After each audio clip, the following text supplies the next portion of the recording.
Naging matiwasay naman ang pagbubukas ng klase sa Batasan Hills National High School kahapon. Si Angelo Alix o Calistro para sa 13 sa tanghali.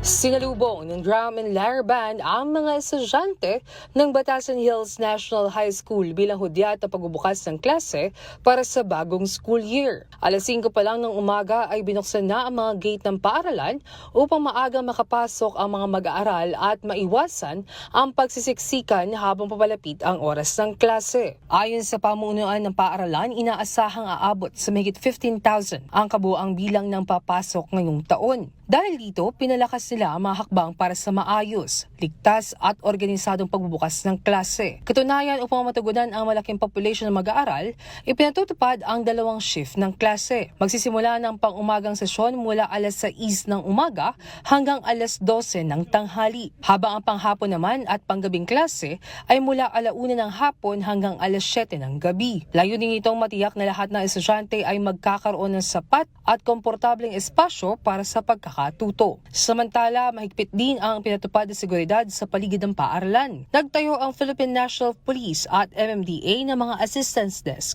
upang magbigay ng agarang tulong at masiguro ang kaayusan sa unang araw ng balik eskwela. Ayon kay Sir Joseph Palisok, principal ng Batasan Hills National High School, asahan na mas makapag-focus ang mga estudyante ngayong taon dahil na rin sa pag-iimplementa ng tri-semester. Yung aasahan ng mga estudyante talagang nakafocus na ngayon dahil pagdating doon sa instructional block, non-negotiable po.